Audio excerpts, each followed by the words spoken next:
কুমিল্লার গৌরীপুরে প্রতিপক্ষের হামলায় ইউপি চেয়ারম্যান সহ 2 জন নিহত, আহত আরো 4। স্বজনদের দাবি দলীয় কোন্দলে এই হত্যাকাণ্ড।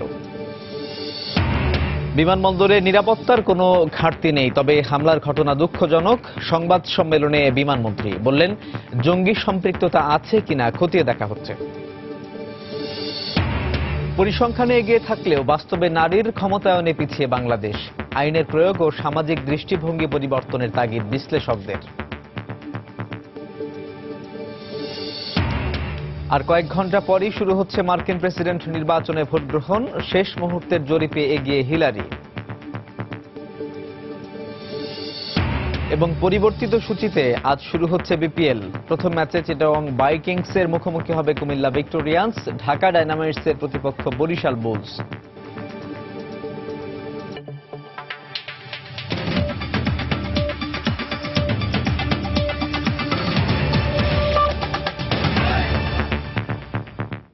সময় সংবাদের সঙ্গে আছি সাজিদ রাজু। কুমিল্লার গৌরীপুরে প্রতিপক্ষের হামলায় জিয়ারকান্দি ইউনিয়ন পরিষদ চেয়ারম্যান মনির হোসেন সরকার সহ 2 জন নিহত হয়েছেন। এই ঘটনায় আরো 4 জন গুরুতর আহত হন। আশঙ্কাজনক অবস্থায় এদের মধ্যে 3 জনকে ঢাকা মেডিকেল কলেজ হাসপাতালে ভর্তি করা হয়েছে। নিহত মনির হোসেনের স্বজনরা জানান, সকাল 7টার দিকে কুমিল্লা শহরে যাওয়ার পথে গৌরীপুর বাসস্ট্যান্ডে একদল অস্ত্রধারী সন্ত্রাসী মনির হোসেনের গাড়িতে হামলা চালায়। এ সময় মাইক্রোবাসে থাকা সবাইকে চাপাতি দিয়ে উপর্যুপরি আঘাত এবং গুলি বর্ষণ করে দুর্বৃত্তরা। পরে তারা পালিয়ে গেলে স্থানীয়রা আহতদের উদ্ধার করে ঢাকা মেডিকেল কলেজ হাসপাতাল ও স্থানীয় স্বাস্থ্য কমপ্লেক্সে ভর্তি করে। এ সময় হাসপাতালে আনার পথেই চেয়ারম্যান মনির হোসেন ও গাড়ি চালকের সহকারী মহিউদ্দিন মারা যায়।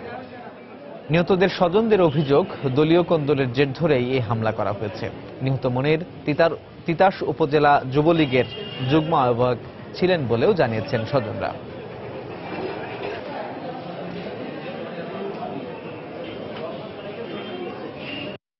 প্রতি মাসে 20 লাখ টাকা করে চাঁদা চায়। হ্যাঁ বলছে, আমি তো এত টাকা দিতাম না, তোমরা আমার কিছু স্যাক্রিফাইস করো যাতে আমরাও চলি তোমরাও চলো। তারা নগদ 10-15টা পিস্তল চাপাড়ি আইয়া নগদ কয়েকটা বাড়ি থেকে গুলিমুলি করে গ্লাসটি ভাঙলো। ভাঙার পরই আঙ্গুল লোক 2-3টা দৌড় দিল, গুলিমুলি খাই দৌড় দিছে। তখন চেয়ারম্যানে আমি এই লোক আর আমরা 4 জন ভিতরে ছিলাম। তারা শুধু কোবাইছে আর গুলি করছে, ঠেকায় গুলি করছে। রাজধানীর শাহজালাল আন্তর্জাতিক বিমানবন্দরের নিরাপত্তা ব্যবস্থায় কোনো ঘাটতি নেই বলে দাবি করেছেন বেসামরিক বিমান পরিবহন ও পর্যটন মন্ত্রী রাশেদ খান মেনন। সকালে বিমানবন্দরের সংবাদ সম্মেলনে তিনি বলেন, এই ঘটনায় সব নিরাপত্তা বাহিনী এবং এজেন্সি নিয়ে একটি সমন্বিত তদন্ত কমিটি গঠন করা হবে। আমরা আজকে যে রিভিউ করলাম, সেই রিভিউতে এটা আমরা স্পষ্ট আমাদের কাছে যে আমাদের যে নিরাপত্তা ব্যবস্থা আমরা গত বেশ কিছুদিন ধরে গড়ে তুলেছি, সেই ক্ষেত্রে কোনো ঘাটতি আছে বলে আমরা মনে করছি না। আশ্বস্ত করতে চাই যে আমাদের এয়ারপোর্টে এই ধরনের ঘটনার চেষ্টা হতে পারে, কিন্তু তাকে প্রতিহত করার মতো যে সক্ষমতা, যে যোগ্যতা এবং যে আন্তরিক প্রচেষ্টা, এটা আমাদের সেটা অব্যাহত আছে এবং অব্যাহত থাকবে। শুধু কর্মক্ষেত্রে নারীর প্রবেশ, নারী নির্যাতন বন্ধে আইন, শিক্ষায় অংশগ্রহণ বাড়ানো অথবা দেশের সর্বোচ্চ পর্যায়ে আরোহণের পরিসংখ্যানে সাধারণ মানুষ মনে করেন না নারীর ক্ষমতায়নে খুব বেশি এগিয়েছে বাংলাদেশ। নারীদের জন্য সামাজিক নিরাপত্তা, নারী নির্যাতন বন্ধে আইন প্রয়োগ এবং নারীর মতামত দেওয়ার স্বাধীনতা আর অর্থনৈতিক মুক্তি না আসা পর্যন্ত নারীর প্রতি সকল প্রকার বৈষম্য বিলোপ সনদ বা সিডোর পূর্ণাঙ্গ বাস্তবায়ন সম্ভব নয়, এমনটাই মনে করেন মানবাধিকার কর্মীরা। সেলিয়া সুলতানার রিপোর্ট। সিলেটের এমসি কলেজে প্রেমের প্রস্তাবে প্রত্যাখ্যাত হয়ে বখাটে বদরুল কুপিয়ে মারাত্মক জখম করে ছাত্রী খাদিজাকে। মাধবপুরে প্রেমের প্রস্তাবে রাজি না হওয়ায় স্কুল ছাত্রীর মা বাবাকে পেটানো, একই কারণে মাদারীপুরের কালকিনিতে স্কুল ছাত্রীকে ছুরিকাঘাতে হত্যা এবং রাজধানীর উইলস লিটল ফ্লাওয়ার স্কুলের ছাত্রী রিশাকে ছুরিকাঘাত করা হয় নিজের মতামত প্রকাশ করার অপরাধে। শুধু মতামত প্রকাশের জন্যই নয়, সাম্প্রতিক সময়ে দেখা যায় মেয়ে শিশুরাও এক শ্রেণীর পুরুষের বিকৃত মনস্তত্ত্বের শিকার হয়েছে। এছাড়া বিভিন্ন গবেষণায় বলা হচ্ছে 80% নারী শিকার হচ্ছেন পারিবারিক সহিংসতার। ভয়াবহভাবে লক্ষ্য করছি যে যৌন নির্যাতনের জায়গা থেকে কর্মস্থল থেকে শুরু করে ঘরে বাইরে কোথাও নারীরা নিরাপদ নয়। এই শিশুরা যখন বড় হয়ে উঠবে এরা আসলে মানুষ হয়ে উঠতে পারবে না, এরা কোনো না কোনো ভাবে সামাজিকভাবে হেয় প্রতিপন্ন হবে। এই প্রেক্ষাপটে অনেকেই মনে করেন শুধুমাত্র পরিসংখ্যান দিয়েই বলা যাবে না যে নারীর ক্ষমতায়নে অনেক দূর এগিয়েছে বাংলাদেশ। সরকার দিল যে কমিটি, সেখানেও কিন্তু দেখা যায় নারীরা অনেক সংখ্যা অনেক কম, অথচ তারা সমান অধিকারের কথা বলে। নারী মুক্তি এখন অনেক দূর। পিএম নারী, আমাদের আপনার স্পিকার নারী, বিরোধী দলের নেত্রী নারী, এইটাতেই দেখে যদি কেউ মন্তব্য করে যে নারীর ক্ষমতায় আসছে, বিষয়টা কিন্তু সেরকম না। পরিসংখ্যান দিয়ে অনেক কিছু বলা যায়, বোঝানো যায়, কিন্তু প্রকৃত চিত্রটা আসলে সে জায়গায় নাই। রুরাল এরিয়ায় নারীরা তাদের ইনকামের উপর তাদের নিজস্ব কোনো অধিকার নাই। 1979 সালে জাতিসংঘের উদ্যোগে নারীর প্রতি সকল প্রকার বৈষম্য বিলোপ সনদ সিডো গৃহীত হয়। সিডোর এবারের সম্মেলনে অন্যান্য বিষয়ের সাথে গুরুত্ব পাচ্ছে নারীর উপর নির্যাতনের বিষয়টি। সিডোর প্রত্যেকটা ধারা হলো 2 নম্বর ধারা যদি না র্যাটিফাই করে তাহলে কিন্তু সিডোর কোনো মূল ইয়েটাই নষ্ট হয়ে যাচ্ছে। নারী নির্যাতনটা যেভাবে বেড়ে গেছে এবং আইন থাকলেও আইনের প্রয়োগের জন্য যে বিষয়গুলো নেই, এইগুলো বিষয়গুলো আসবে। এদিকে আইনের প্রয়োগ ও সামাজিক দৃষ্টিভঙ্গি না বদলালে নারীর সম্মানজনক কোনো অবস্থান তৈরি সম্ভব নয় সমাজে বলে মনে করেন এই মানবাধিকার কর্মী। অগ্রগতি রিপোর্ট দেওয়া হয় যে তাদের অনেক ক্ষেত্রে সফলতা, কিন্তু সামাজিক দৃষ্টিভঙ্গির সাথে বাস্তবতার কিন্তু অনেক অমিল রয়েছে। সফলতার জন্য যে কাজগুলো করা খুব জরুরি, অর্থাৎ সমাজের অভ্যন্তরে সচেতনতা তৈরি করা, সমাজের ন্যায্যতা প্রতিষ্ঠা করার জন্য যে কাজগুলো করা দরকার, সেই কাজগুলো কিন্তু এখন পর্যন্ত যেই তিমিরে ছিল সেখানেই রয়ে গেছে। তারা মনে করেন প্রতিকূল পরিবেশে নারীরা যতটা অগ্রসর হচ্ছে, সমাজ ও রাষ্ট্র তার সঙ্গে তাল মিলিয়ে সহায়ক শক্তি হিসেবে দাঁড়াচ্ছে না নারীর পাশে। সেলিয়া সুলতানা, সময় সংবাদ, ঢাকা। সময় সংবাদ আরও থাকছে। যাত্রী চাহিদা মাথায় রেখে বাড়ছে ঢাকা কলকাতা মৈত্রী এক্সপ্রেস ট্রেনের ট্রিপ। ইমিগ্রেশন সিস্টেমেও আসছে পরিবর্তন।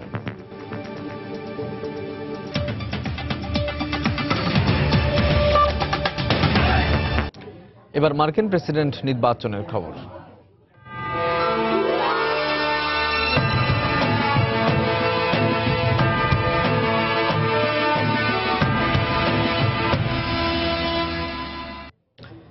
যুক্তরাষ্ট্রের প্রেসিডেন্ট নির্বাচনের শেষ মুহূর্তে দোদুল্যমান অঙ্গরাজ্যগুলোয় জোর প্রচারণায় নেমেছেন প্রধান দুই প্রার্থী ডোনাল্ড ট্রাম্প ও হিলারি ক্লিন্টন। তাদের প্রধান লক্ষ্য ভোটারদের ভোট দেয়ায় উৎসাহিত করা।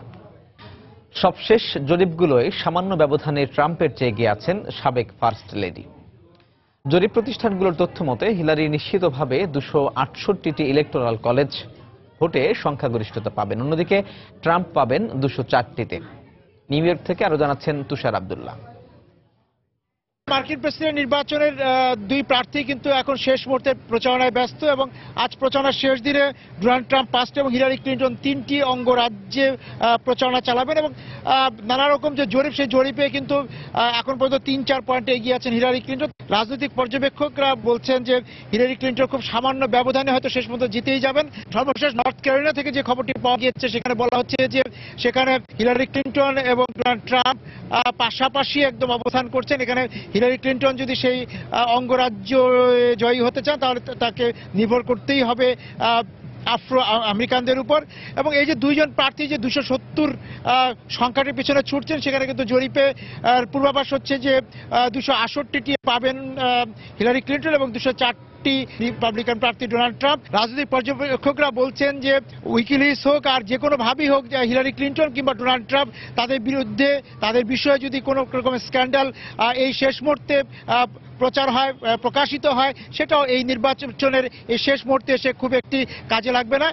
আর যদি নিরাপত্তার কথা বলি, নিরাপত্তা আনুষ্ঠানিকভাবে কোনো নিরাপত্তার বিষয়ে সতর্ক করা হয়নি, তবে আল কায়দার হুমকির বিষয়ে সতর্ক আছে মার্কিন প্রশাসন এবং রাশিয়া যে বলেছে যে তারা সাইবার আক্রমণ করবে, সেই বিষয়ে সতর্ক আছে। কোন প্রার্থী তাদের সমর্থকদের কতটা ভোট কেন্দ্রে হাজির করতে পারছেন তার উপর কিন্তু নির্ভর করছে মঙ্গলবার রাতে কার মুখে হাসি ফুটবে। তুষার আব্দুল্লাহ, নিউ ইয়র্ক।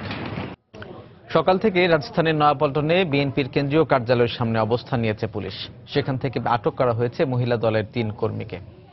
7 নভেম্বর উপলক্ষে কার্যালয়ের সামনে আজ সমাবেশ করতে চেয়েছিল বিএনপি, কিন্তু সমাবেশের অনুমতি না পাওয়ায় দুপুরে জরুরি সংবাদ সম্মেলন আহ্বান করা হয়। এদিকে ভোর থেকেই সেখানে মোতায়েন করা হয় বিপুল সংখ্যক পুলিশ। কার্যালয় এলাকায় নেতাকর্মীরা না থাকলেও প্রস্তুত রাখা হয়েছে সাজোয়া যান, জলকামান। 7 নভেম্বর উপলক্ষে সমাবেশের জন্য প্রথমে সোহরাওয়ার্দী উদ্যানের জন্য আবেদন করে বিএনপি। অনুমতি না পাওয়ায় পরে কার্যালয়ের সামনে সমাবেশ করার আবেদন করে।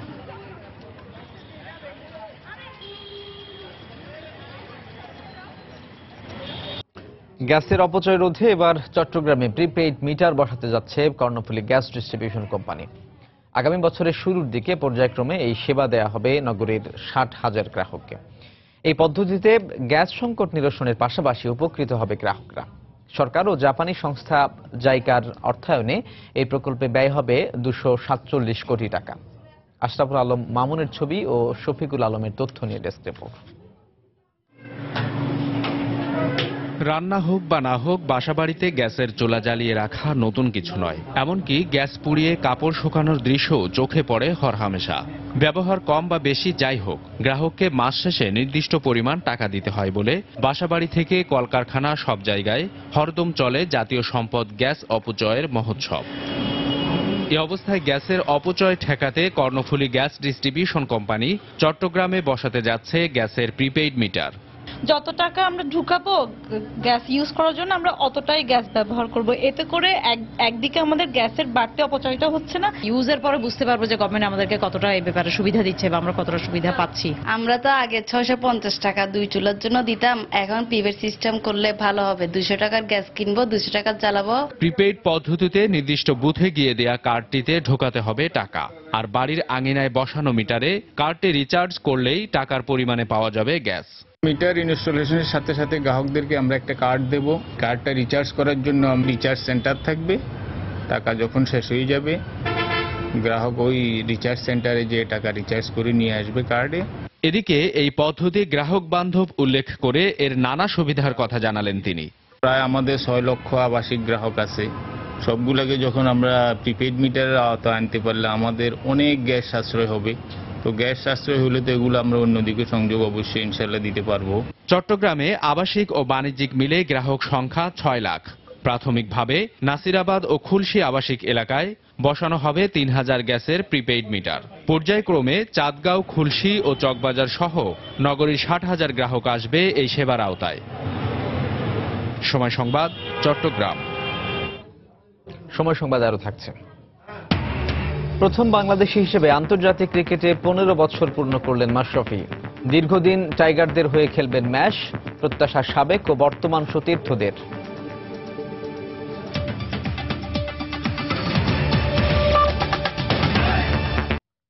বাংলাদেশ বিশ্বের বিভিন্ন দেশে জাহাজ রপ্তানি করলেও আমদানি রপ্তানি পণ্যের সিংহভাগ পরিবহন করে বিদেশি জাহাজ। এতে জাহাজ ভাড়ার পেছনে বছরে ব্যয় হওয়া $5 বিলিয়ন পুরোটাই চলে যায় দেশের বাইরে। জাহাজ মালিকরা জানান, বিশ্ব শিপিং ব্যবসায় মন্দা, ফ্ল্যাগ প্রোটেকশন আইনের যথাযথ ব্যবহার না হওয়া এবং বিদেশি বন্দরে বিভিন্ন খরচের জন্য ফান্ড ট্রান্সফারের জটিলতা সহ নানা কারণে সমুদ্রগামী দেশীয় জাহাজের সংখ্যা কমছে। এজন্য সরকারি নীতি সহায়তা চান সংশ্লিষ্টরা। বিস্তারিত জানাচ্ছেন হাজিরা শিউলি। আংটাডের প্রকাশিত আন্তর্জাতিক মেরিটাইম ট্রান্সপোর্ট রিপোর্ট অনুসারে আন্তর্জাতিক রুটে সমুদ্রপথে পণ্য পরিবহনকারী জাহাজের সংখ্যা 1,35,000। এর মধ্যে বাংলাদেশি পতাকাবাহী জাহাজের সংখ্যা মাত্র 36টি। দেশীয় জাহাজ কম থাকায় গেল বছরে সমুদ্রপথে বাংলাদেশের $70 বিলিয়ন বাণিজ্যের জন্য বিদেশি জাহাজের ভাড়া বাবদ ব্যয় হয়েছে কয়েক বিলিয়ন ডলার। মেরিন অ্যাফেয়ার্স ইউনিটের কর্মকর্তারা জানান, এতে বিপুল অঙ্কের বৈদেশিক মুদ্রা যেমন বাইরে চলে যাচ্ছে, তেমনি সমুদ্রগামী দেশীয় জাহাজ না থাকায় মেরিন ক্যাডেটরা প্রশিক্ষণ নিতে পারছে না। আনুমানিক আমরা প্রায় $5 বিলিয়ন উপরে শুধু ভাড়া বাবদ দিয়েছি। কিন্তু আমাদের যদি সত্যিকার অর্থে জাহাজ থাকতো এবং আমরা যদি এই $5 বিলিয়ন প্লাস একটা বড় অংশ দেশে রেখে দিতে পারতাম, তাহলে জিডিপির একটা প্রবৃদ্ধির একটা বড় অংশ এখান থেকে আসতো। আমরা যদিও চাচ্ছি যে ক্যাডেটদেরকে বিদেশে পাঠাতে, আমরা কিন্তু বিদেশে পাঠাতে পারতেছি না। সংশ্লিষ্টদের অভিযোগ, আমদানি ও রপ্তানি পণ্য পরিবহনে দেশীয় জাহাজ প্রাধান্য না পাওয়া, ফান্ড ট্রান্সফার জটিলতা সহ নানা সমস্যার কারণে সমুদ্রগামী দেশীয় জাহাজের সংখ্যা ক্রমশ কমেছে। বাংলাদেশি পতাকাবাহী জাহাজ বাংলাদেশি কোনো পণ্য আমদানি বা রপ্তানির ক্ষেত্রে প্রায়োরিটি পাবে। বিভিন্ন ধরনের আইন কানুন বাইপাস করে হোক, দেখা যায় যে বাংলাদেশের জাহাজগুলো সেই মালগুলো না পেয়ে বিদেশি জাহাজরা পেয়ে যাচ্ছে। জাহাজ যদি বাইরে থাকে তেল কিনতে হয়, বাংকার কিনতে হয়, আমরা এখান থেকে টাকা পাঠানো ইজ সো ডিফিকাল্ট। গভর্নমেন্টের যেসব প্রতিবদ্ধকতা আছে আইন কানুন এগুলোকে শিথিল করে দেওয়া।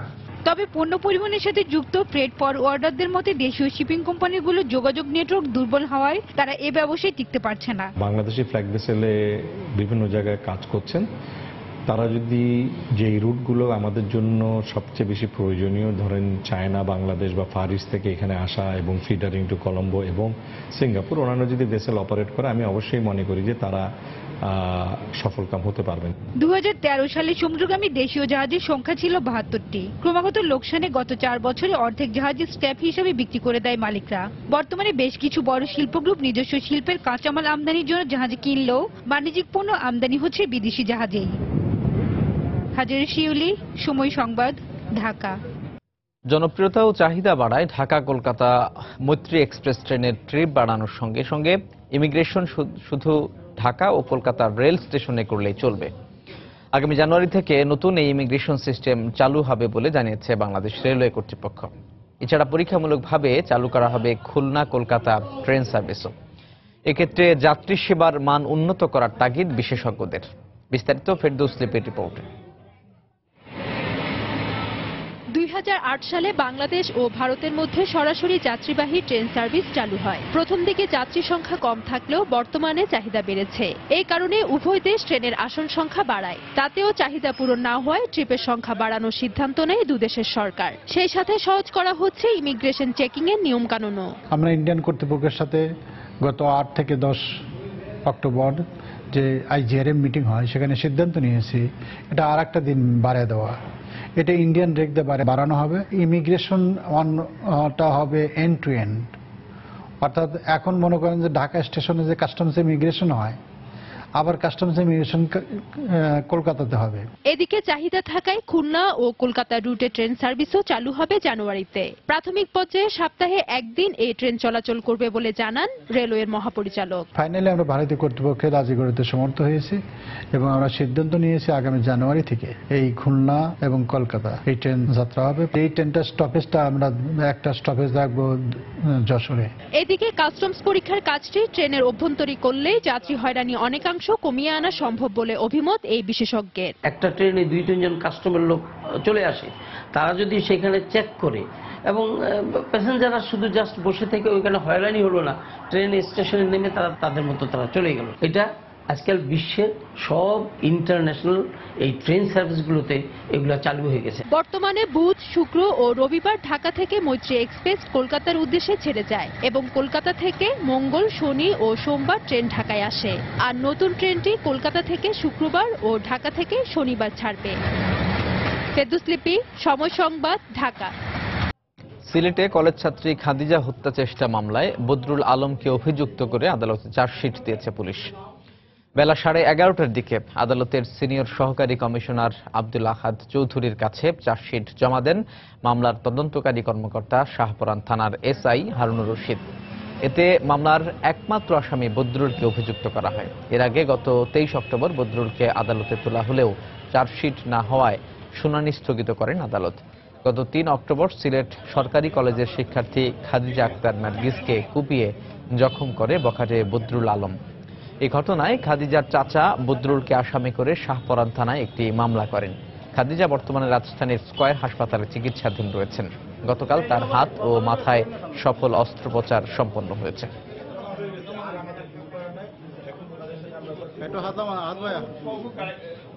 চার্জশিটে ওরা আমি বলতে পারি যে চার্জশিট যখন দেওয়া হয়েছে, এতে আমার মেয়ের যে